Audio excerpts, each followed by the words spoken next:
Welcome, welcome, welcome to another episode of The Red Room. I am your host, Shay Samuels, and I'm happy to have you here with us again. We always tell you to make sure you bring a friend, call a cousin, call a brother, call a sister, call somebody and let them know that The Red Room is on.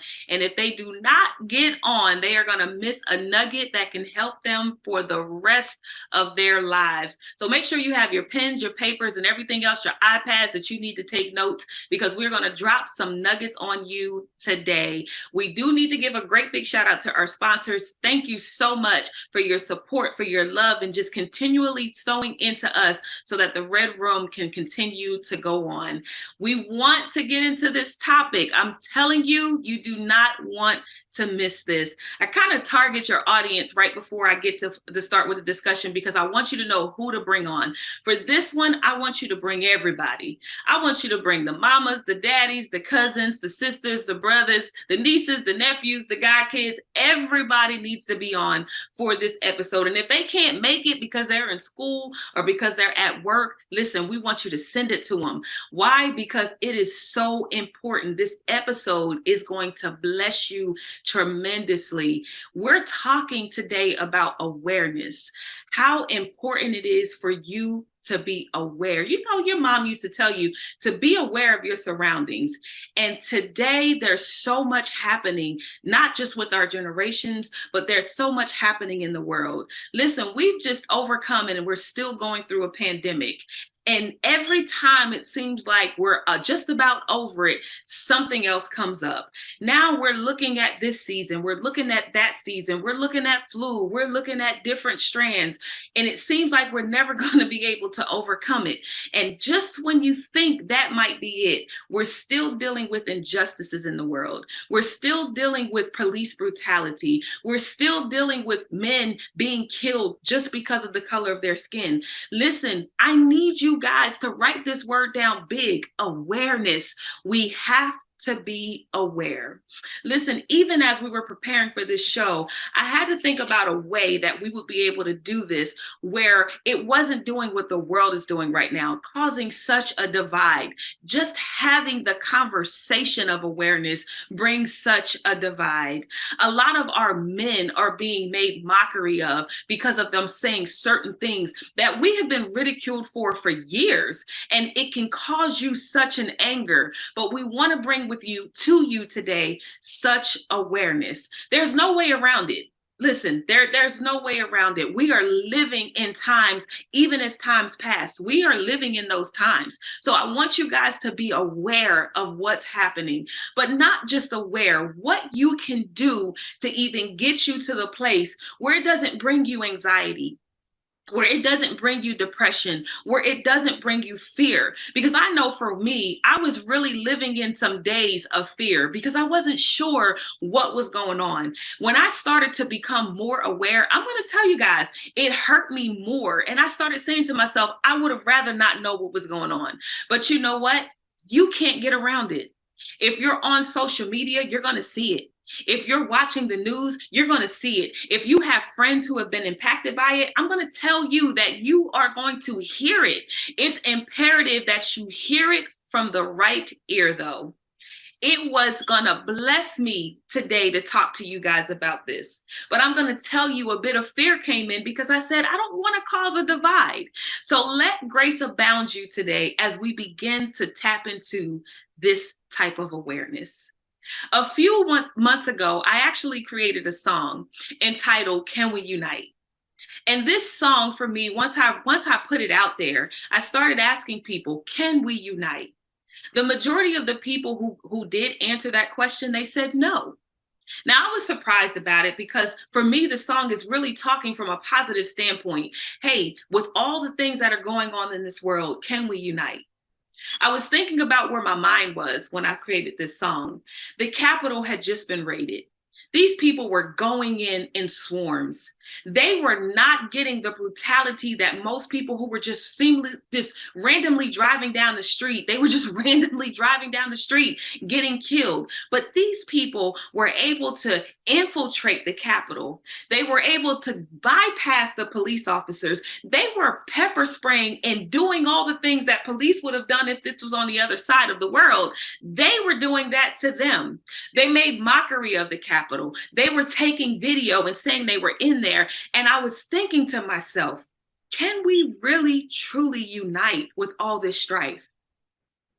I was thinking about the political parties, how some sides started to work with the other side because they knew that things weren't right. But there was no one there to contain what was going on. And so there was a bit of fear that even came over me even then. Is this what we were coming to? And so I had to ask, can we unite? And for those of you who said no, I have to respect the opinion, but we may not be able to unite globally. But can I tell you this? We can unite community to community. When you start allowing your sons to be more aware of what is around them and how to operate in that, it becomes different. Most of us are saying to our sons, here's a PlayStation, here's some shoes, here's this, here's some jewelry, here's that. We're not educating them or making them aware enough to come outside of the divide. We're not putting a certain level of awareness, not to create a fear in them, but to create some level of confidence that they have a right as well. And regardless of when that right seems to be restricted from them, that they still have a right after that. We're teaching our kids to be more combative. We're teaching our kids even to just lie down, that's not even right. To just lie down, to just comply. There's a way that you can do things and be aware and still have a right after this. Listen, this word after this has been coming to me for some time. But even after this, you still have a voice. So now I am challenging you as a community to start building right where you are. We can do this globally, but we cannot do it individually. Can I say that again? We can do it globally, but we cannot do it individually. So you might be asking, Shay, where would you say I need to start with this? I'm going to tell you first, in your home.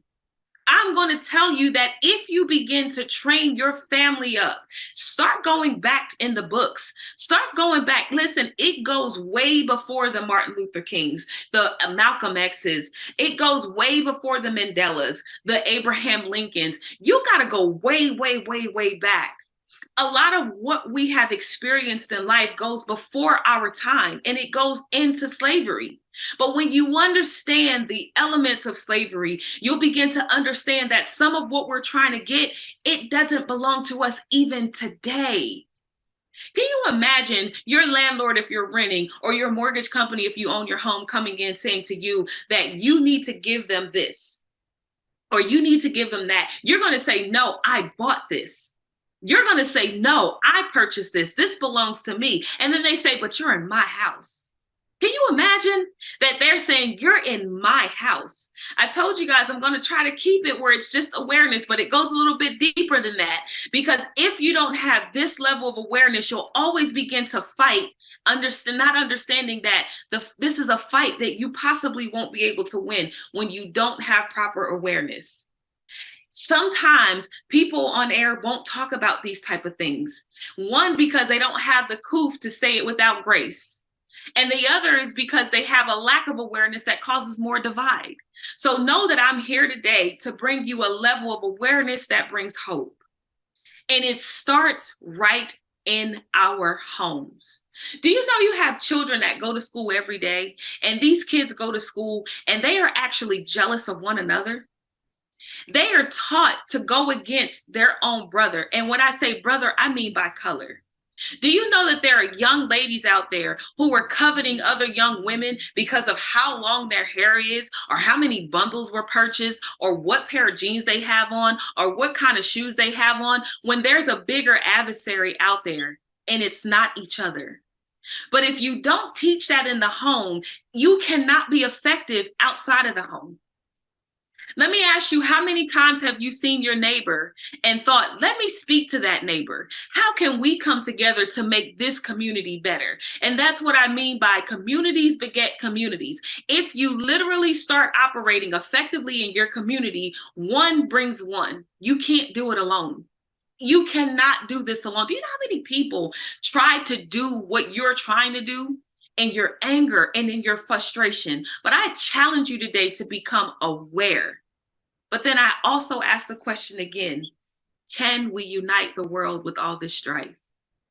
It may seem a bit difficult when you're watching the news because you're watching another person be killed. You're watching another person strangled. You're watching another woman being beat. You're watching this happen and that happen. But let me say this because it's real. Are you not doing this in your own home?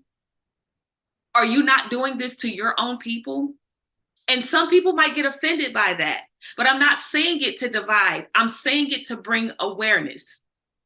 What are we doing differently than our oppressors? That's just a question I'm asking. I want you to think about it. How the knowledge came to me when I started to think about what people were going through. I was one of those people who would say, this would never happen to me. I go to work, I come home, I take care of my kids, I'm a law-abiding citizen. And then I started seeing law-abiding citizens taking the beatings of those who still didn't deserve it, but may have done something to deserve it. Listen, I'm telling you guys, it is important for us to come together. You have seen all sides of the fences. You have seen Blacks, you have seen whites, you have seen Asians, you've seen Hispanics. Every person come together for the good. So what that tells me is there are some good people out there. What that tells me is that there are people who are willing to stand in the gap because they became aware of the fight. Can you become aware of the fight? When I ask, can we unite the world with all this strife? The answer may be no now, and the answer may be no next year, and the answer may be no. And some people might say, lady, are you even watching what our ancestors went through? I'm going to ask and challenge you to say, when does the change begin? Do you realize you have children in your home that you don't want to have to suffer the consequences of things that have been done here because that's just how it's always been? If you guys have connected with the show, you've heard me talk about generational curses and bondages and things that we've traditionally done that held us back. Can we say today, I do want to start uniting, but it has to start right here in our own communities. It has to start in our schools. It has to be important enough for you to say, listen, I understand that I do have bills to pay, but when I go to this school, I want to make a mark, not just for my child, but for all the children who are there. We have become so accustomed to a system that holds us in bondage. And I'm talking about from working to school. It's a repeated cycle. I have to work, so I can't take care of the child. I can't take care of the child because I have to work. I can't teach what I need to because I didn't learn it. I didn't learn it because I had to work. My mother didn't teach me, and my mother didn't teach me because her mother didn't know. Do you see how that goes? So we have to ask one another, when does it stop? And then when can we begin to change the world one person at a time? It has to start with us in our homes. Listen, if I were here today talking with you and I couldn't do what I needed to do in my own home, I would be a hypocrite. And yes, we all have challenges in our own home. But if I'm not starting what I'm telling you about in my own home, how can I effectively give you knowledge about something that I have no awareness of? How can I effectively give you something that you need on the other side of this world? How can I effectively do anything for you that you yourself can't do for you yourself can't do? You have to be planted somewhere that gives you the opportunity to just build, to create, to bring to light, bring awareness, study. The Bible says to study to show yourselves approved. You have to study. You have to study. There's not one thing you can do. And if you don't know where to begin, there's so many different resources out there for you to start grabbing a hold of this. But we can't just stop at, well, I'm tired of seeing the police brutality. I'm tired of seeing my people killed. I'm tired of seeing our women beaten. I'm tired of seeing our kids taken. Listen, we all are. But if we cannot get it right in our own homes, our kids are going out unaware. So what's my challenge to you today? Today, I want you to look at where you are. Look at where your families are. Look at what you're providing in the community. Look at what you add to your community. And I'm talking about right in your circle.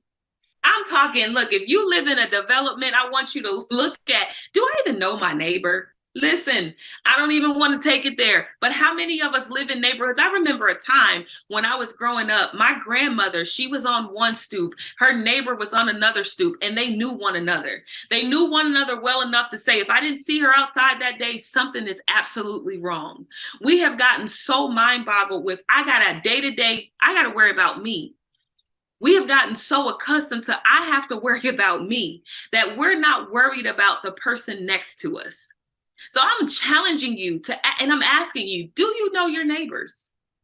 Do you know who they are, what they go through, what they know? I'm not even going to say start a group, but don't start something that divides. Start something that builds.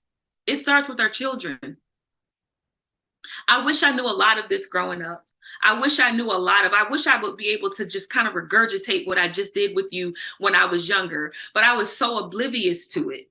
I've heard of, the slaves, and I heard of, our people oppressed, and I've heard of, different things that really would have allowed me to hate other cultures. But I was raised around a lot of those cultures as well.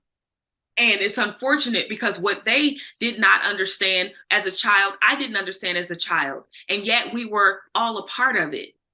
And now that I'm older and I'm seeing our children have to go through the same thing, walking in fear because of what they see, but have no awareness in which way to go. Can you challenge yourself today to become more aware so that you can teach your family what they need to know, especially for this time and this age? Our generation needs this. Our generation needs to be impacted by this. Our generation needs to be more aware about it. And listen, there's something else I want to say as far as our children, because my daughter used to talk with me a lot about certain things. And I would say, well, this is another phase of another person who's in school and they're hearing all of this Black power, Black Panther, power to the people talk. And once I started listening to her, I realized that it was so much bigger than that. Can I tell y'all, my mind was free because of her?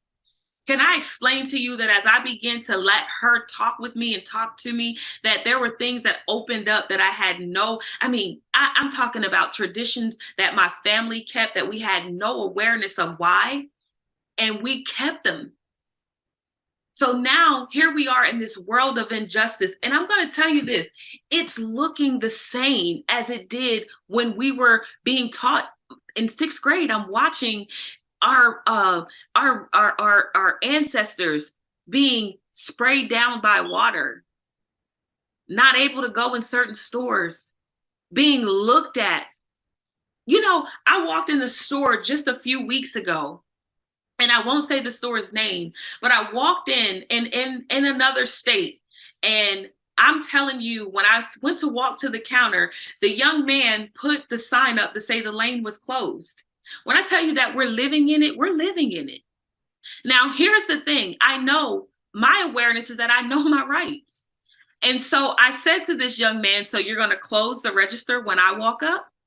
But not only did he do that, right before I got to him, there was another young lady who closed her register. But I acknowledged it with grace. And I said, so you're going to close the register up when I come? Now, how I know the register wasn't to be closed is because the young man ended up helping me, but the people after, he began to help. So I knew that the register wasn't closed, but let me tell you, gracefully, I knew my rights and I got the service that I wanted. Some of you may get angry when you experience that, which causes things to be even worse. But when you have a certain level of awareness, you'll know that I have a right. And when you can operate in that right, you'll be treated the way that you feel you should be treated, but not the way they want you to be. I'm going to tell you, this is to bring hope, not division, not divide. It's going to happen to you.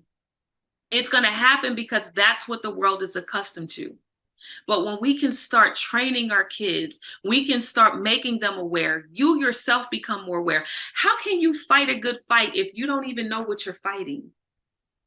Can you imagine someone gossiping and telling you that something happened on one side of the world and you go to that world and you hate that world because you just heard something from somebody else and you're fighting the wrong fight?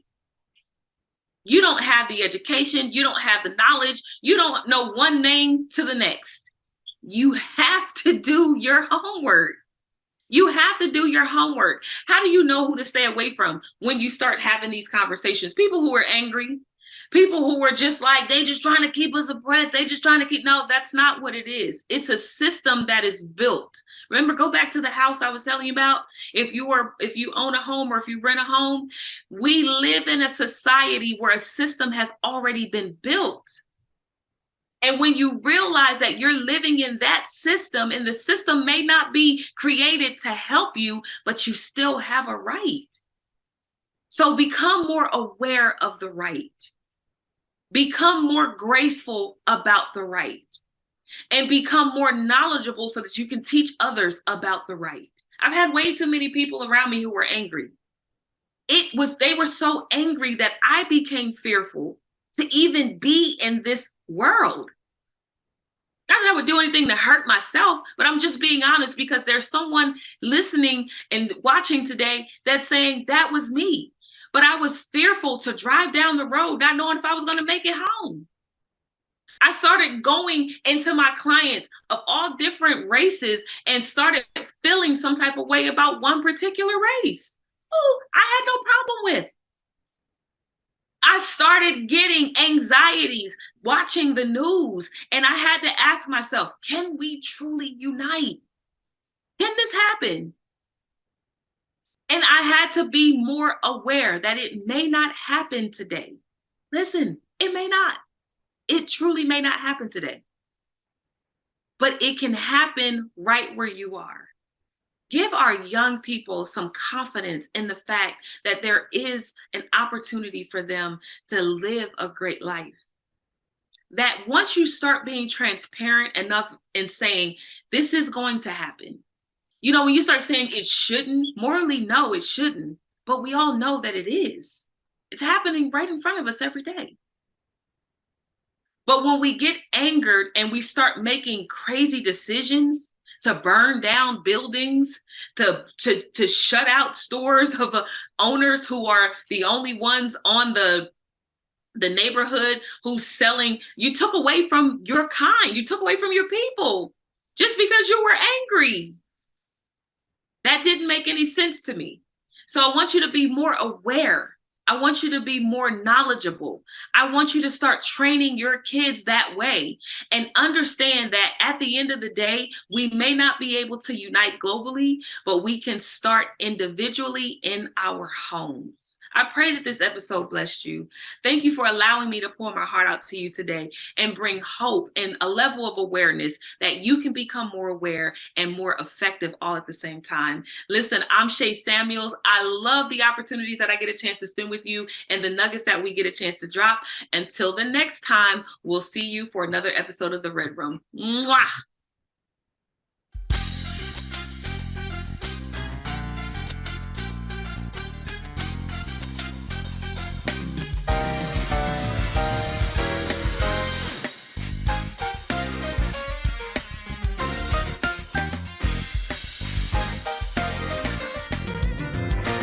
He's alive.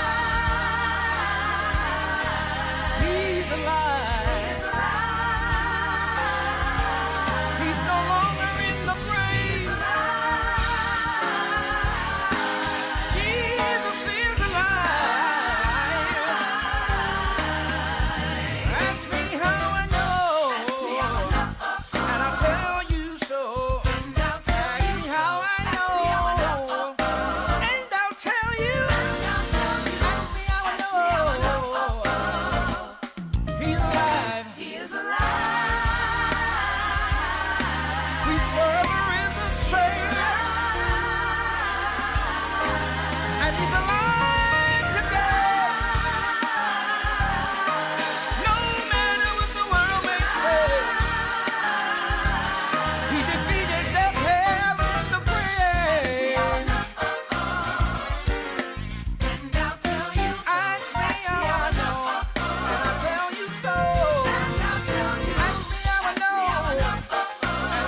my goodness, yes he did. If you ask me if he changed me, yes he, yes he, yes he. Are you saying Jesus changed you? Oh yes he did. If you ask me if he changed me, yes he, yes he, yes he, yes he.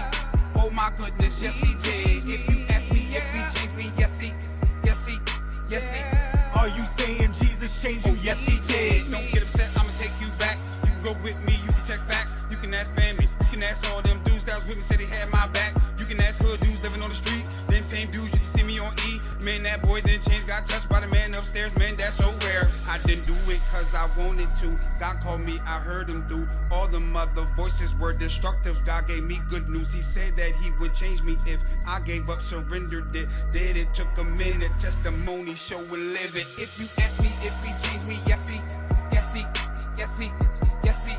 Oh my goodness, yes he did. If you ask me if he changed me, yes he, yes he, yes he. Are you saying Jesus changed you? Oh yes he did. If you ask me if he changed me, yes he, yes he, yes he, yes he.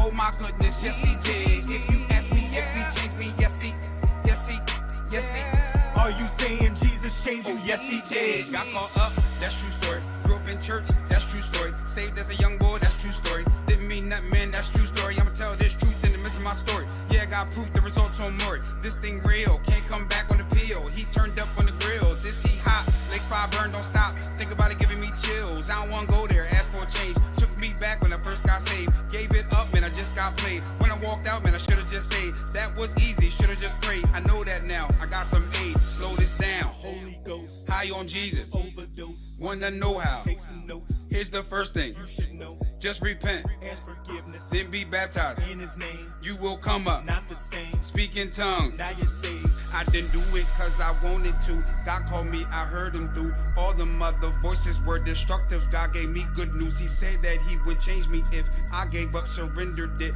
Did it took a minute, testimony, show and live it. If you